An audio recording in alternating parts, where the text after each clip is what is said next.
Welcome to the Does This Happen to You podcast, where we explore the funny side of truth is stranger than fiction stories. Our story this week is from Carol Lennox, who you'll find on medium.com. And here is, I didn't get the memo that crazy cat ladies have to be childless. As usual, I did things backwards. I became a crazy cat lady only after I had my son. Nobody from the political party that hates women told me in time. Sorry, not sorry. I did have one cat before I had my son, but not on purpose. My Maine Coon cat, Max, was gifted to me when he was 8 weeks old. Have you ever had an 8-week-old kitten? If you have, you probably don't want another one of those maniacs for a long, long time. I sure didn't. His favorite toy was a hanging basket chair downstairs in my loft apartment. He jumped and swung and climbed and banged it into the wall repeatedly. Only in the middle of the night, however, forcing me to either throw a pillow at the little orange wild man or run downstairs to grab him and force him to sleep with me by holding him down until he got tired of squirming and fell asleep. At all other times, he ignored the damn chair. In my defense, as a current crazy cat lady who isn't childless, I treated Max as if he were a dog. What did I know? I'd only had dogs before Max. As a result, he came when I called him, and stopped chewing on cords and digging in plants when I smacked him. Very un-cat-like behavior. As a result, I had a naive idea of what cats are really like. He was 10 years old when my son was born. He was not amused at being dethroned. When the baby cried, Max sat across the room giving me the cat death glare. His cattiness was increasing daily. After he got used to the squawky intruder, he would nudge me when he thought the baby needed something. My baby became his baby too. He left us and the planet while standing his ground with a huge stray dog when my son was 3. That trauma and explaining where Max had gone to my son was it for me. No more pets. You all know how long that lasted. That's right. 3 years. We acquired another cat when my son was 6. A girl in my class is giving away kittens. He came from school, huge smile, jumping up and down. Can we have one? Please, please, please, please. Cassia was a calico kitten who we brought home when she was 8 weeks old. The CDS, Cat Distribution System, thought I needed another lesson in the wacky world of 8-week-old kittens. This time, though, the kitten's energy matched that of my not long from toddlerhood son. I'm sure I spent a few nights up with her, but if so, I blank those memories. That's how people wind up with another baby and more cats. Not me, at least not another human baby, but lots of other people who blank out painful memories. And me when it comes to cats. She was my son's baby for 13.5 years. Before I had the time or money to have her neutered, she had 2 litters. We kept Aiki, her son, and found good homes for the rest.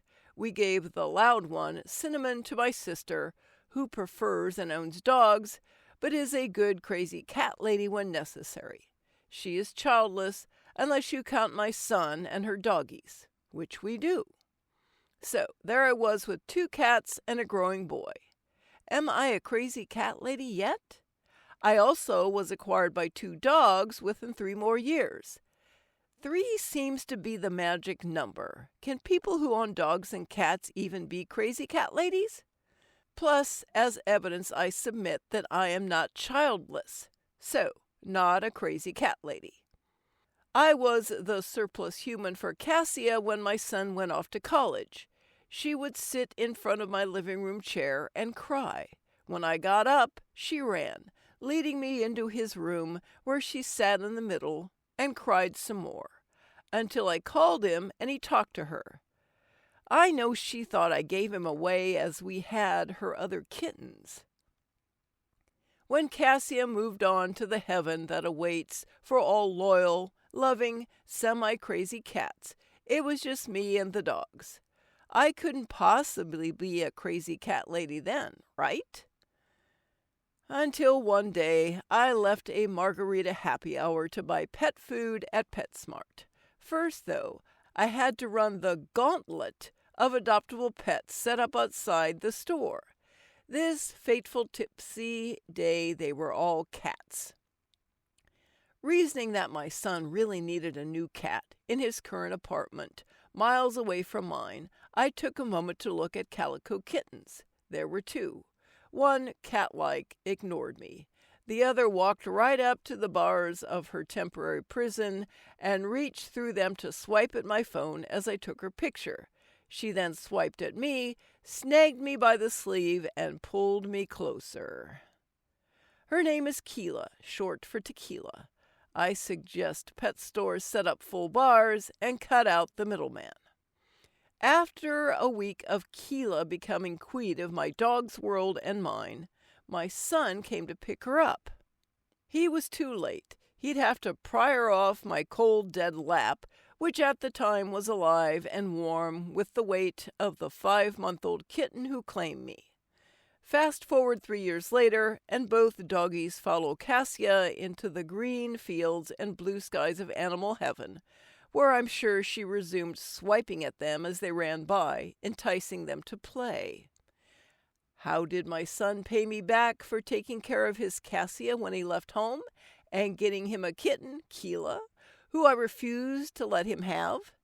By calling me with the news that a friend was fostering 4 kittens who needed homes. Would I come look? I'd like to blame Tequila again, but I was stone cold sober when I visited the home of a true childless crazy cat lady. She was fostering 4 adult cats and 4 kittens. In an apartment. She taught them all to play fetch. At last, another person who treated cats like dogs. At 8 weeks old, yes, I'm a slow learner, Trixie came home with me. Not with my son, with me. Within a few days, she and Keela were rolling all over each other, with me admonishing Keela not to smother the kitten as she sat on Trixie's head. Trixie, among numerous other escapades, climbed to the top of a huge cupboard in the dining room, knocked a vase over onto the dining table whose centerpiece was a huge Native American-style pot containing fake sunflowers, breaking the first vase, pushing the pot, fortunately made of fiberglass, to the floor, scattering fake sunflowers everywhere. Such a tiny kitten for such mass destruction. More time passes on little cat feet, slipping by like gray cats in the dark. After more than 10 years away, my son temporarily moves back in hopes of lifting his spirits, and perhaps a smidge of payback, I sneakily got him a kitten. You guessed it, she was 8 weeks old. I will never learn. Like all good parents, I swore she would be his sole responsibility, and as he is an adult, he swore he would and meant it. One or both of us forgot to tell Leah, the kitten. She decides who takes care of her, and it's whoever is closest to her food or available for pets. She is giving Queen Keela a run for the crown.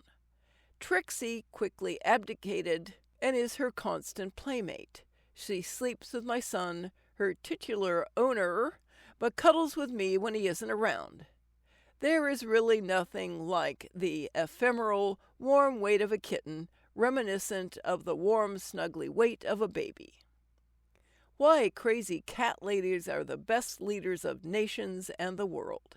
We crazy cat ladies, as I believe I must now accept the label, are adept at negotiating disagreements. Have you seen cats hiss and swipe at one another when first getting acquainted? We are fluent in another language, that of meows, purrs, and hisses. It occurs to me that crazy cat ladies, child-free or not, are nurturers. And there's nothing wrong with that. We gladly provide shelter, food, water, and comfort to the ones who need it. For cats, and in some cases, kids, from childhood through adulthood. We know how to take care of and pacify a house full of conflicting and constant demands. What is a country except one big dysfunctional household? We are the ideal leaders of nations and the world. Just ask our cats and our children if we have them. Thanks for listening. I'm Chris Kepler, and I hope you enjoyed listening to these stories as much as I enjoyed narrating them. I'd love for more people to hear these wonderful stories, so please share and tell your friends.